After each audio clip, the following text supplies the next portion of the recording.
Assalamu alaikum wa rahmatullahi wa barakatuh. My name is Liaquat Zaman. Welcome to this video, guys. Today we are going to be a little crash course on Qurbani. So Qurbani, or in Arabic, which is commonly known as Udhiya.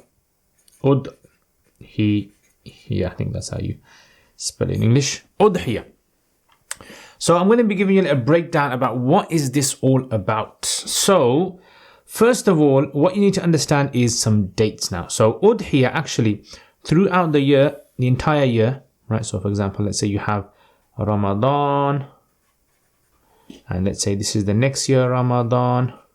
Well, in the year after Ramadan, so this is the month of Ramadan,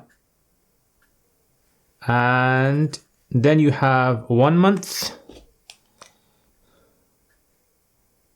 and then you have 2 months,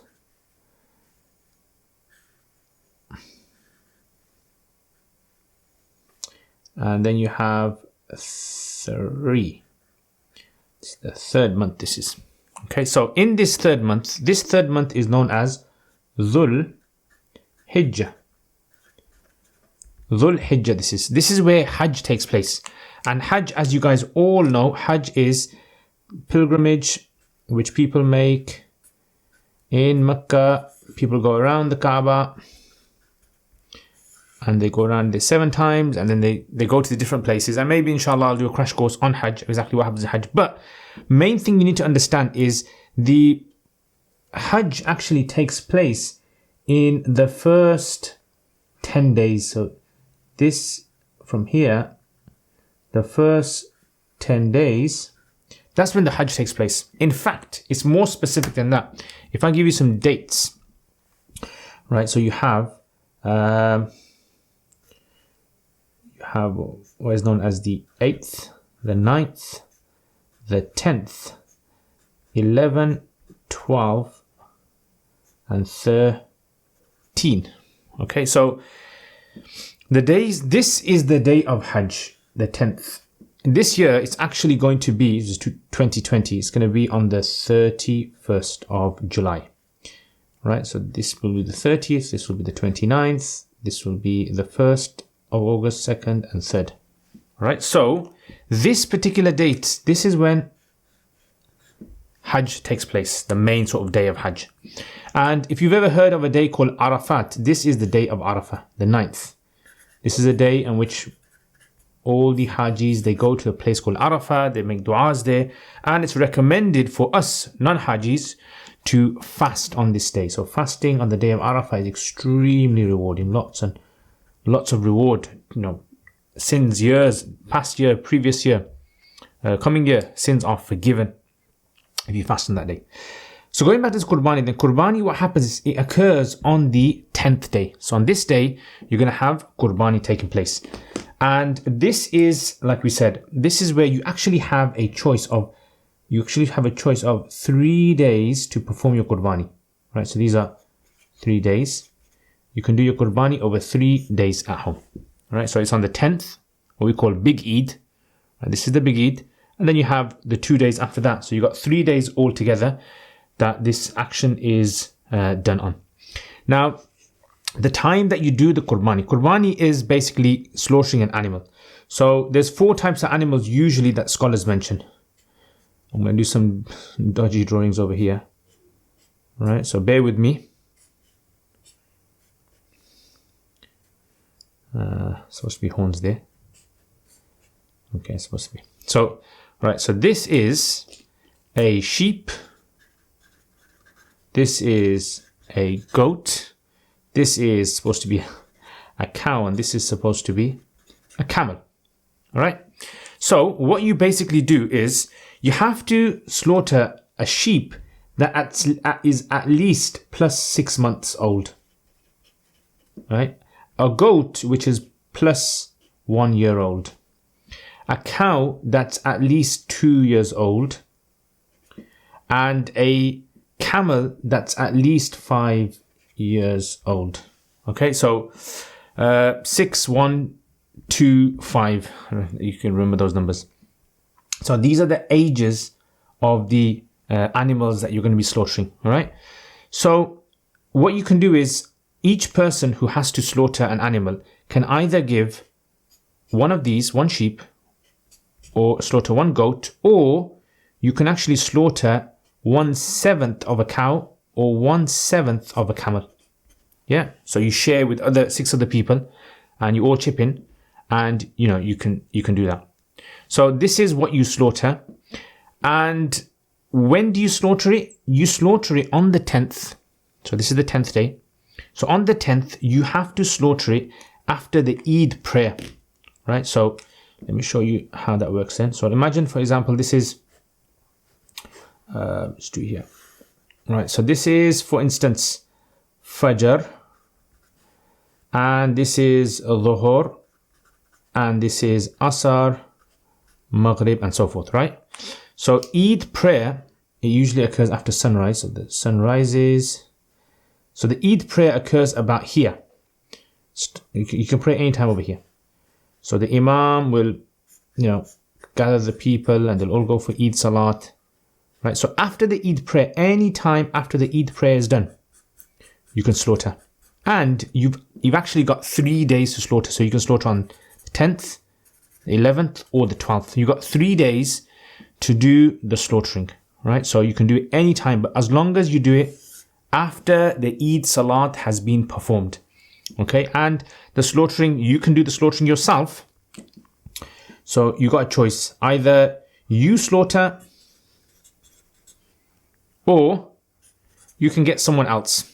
A lot of people nowadays, they basically, instead of slaughtering themselves, what they do is they send their money abroad.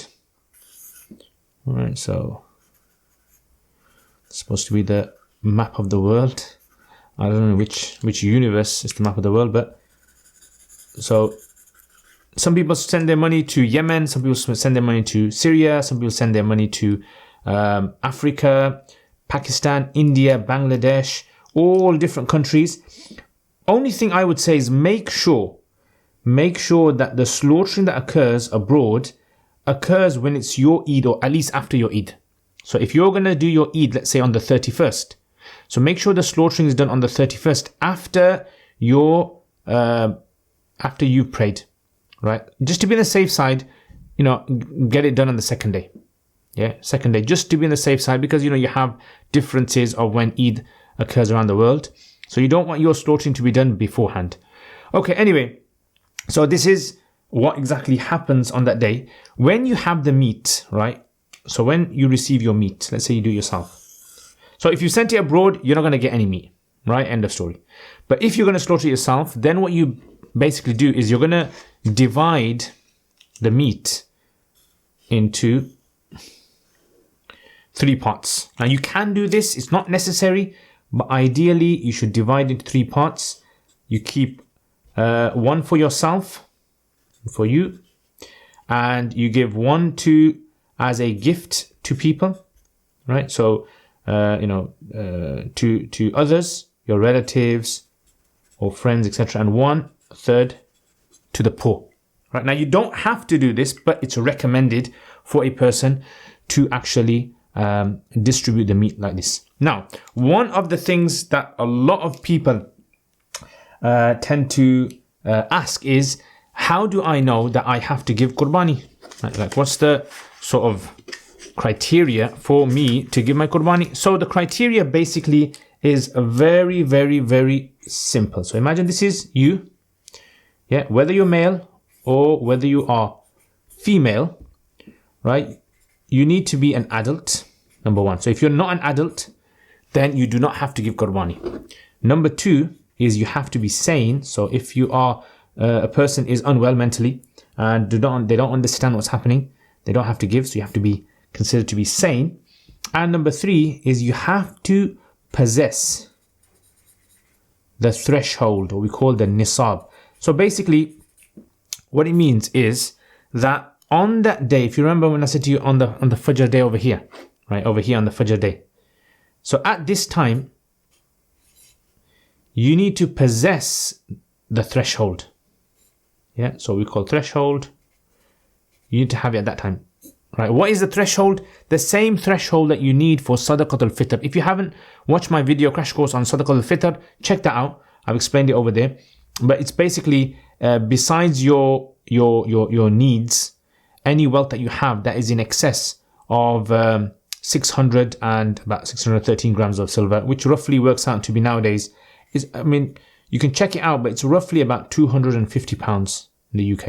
Right? But you can check it out. You can go online and you can find out if you have the nisab, the threshold. Anyway, if you do, then you have to slaughter, right?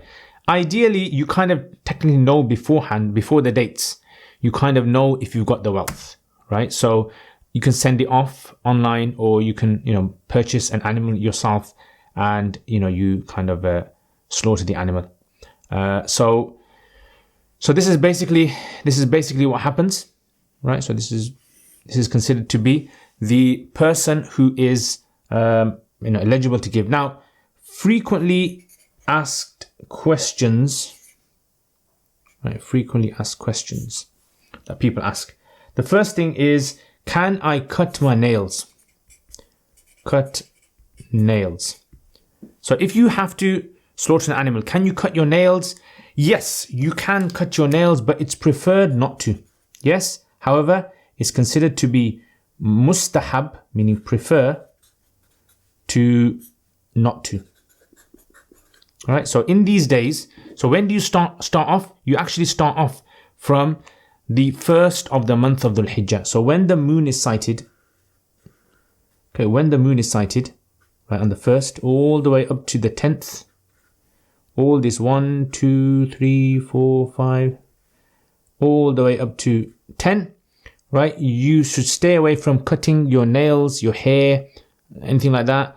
And then you do it after you've slaughtered the animal. It's supposed to be like very ritualistic of what the Hajis do, right? So it's like resembling the Hajis. So you want to resemble the Hajis, and the Prophet ﷺ encouraged this. So a person should try to, but there is no sin or anything if a person was to cut their nails or their hair.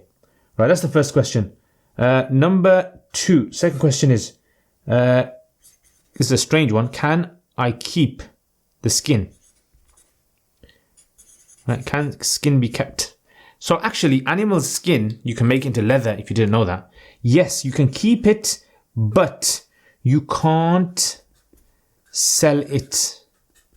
All right, you can't sell it for yourself. You're not allowed to sell it. You can keep it, ideally give it to the poor. If you're going to sell it, take the money and give the money to the poor. You're not allowed to keep the skin for yourself. Can I do Qurbani on behalf of others? Yes, you can, as long as you get permission from them. So permission is sought. So let's say, for example, you want to do Qurbani on behalf of your wife or your husband or your parents. You must get permission. If you do it on behalf of someone who has passed away, this will simply be considered to be sadaqah jariyah. Right, so this is like a perpetual reward, sadaqah jariyah. But if someone's alive and you want to do on their behalf, you must get permission from them to actually do this. Okay. Do you have to give Qurbani on behalf of your children?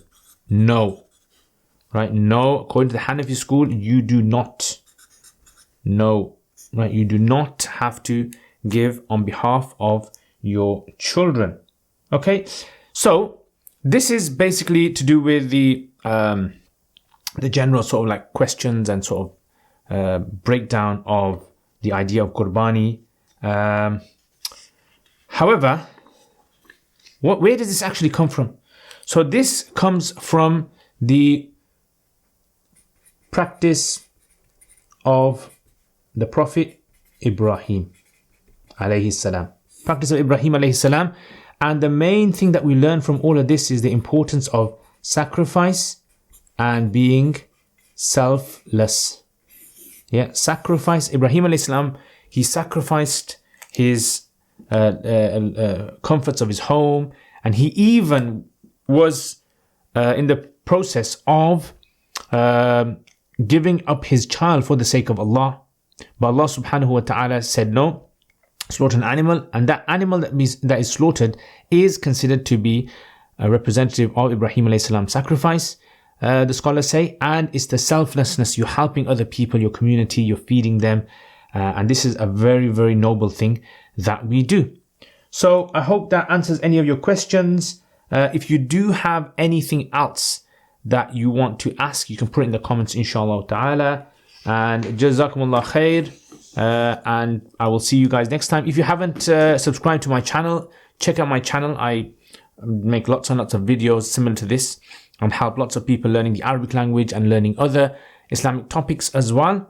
And share the videos. If you like this video, hit the like button. Thank you very much. Assalamu alaikum wa rahmatullahi wa barakatuh. Jazakumullah khair for watching this video. I hope to see all of you guys. If you guys are interested, please leave us feedback, get in contact with us. Assalamu alaikum wa rahmatullahi wa barakatuh. Jazakumullah khair, guys, for all of your support.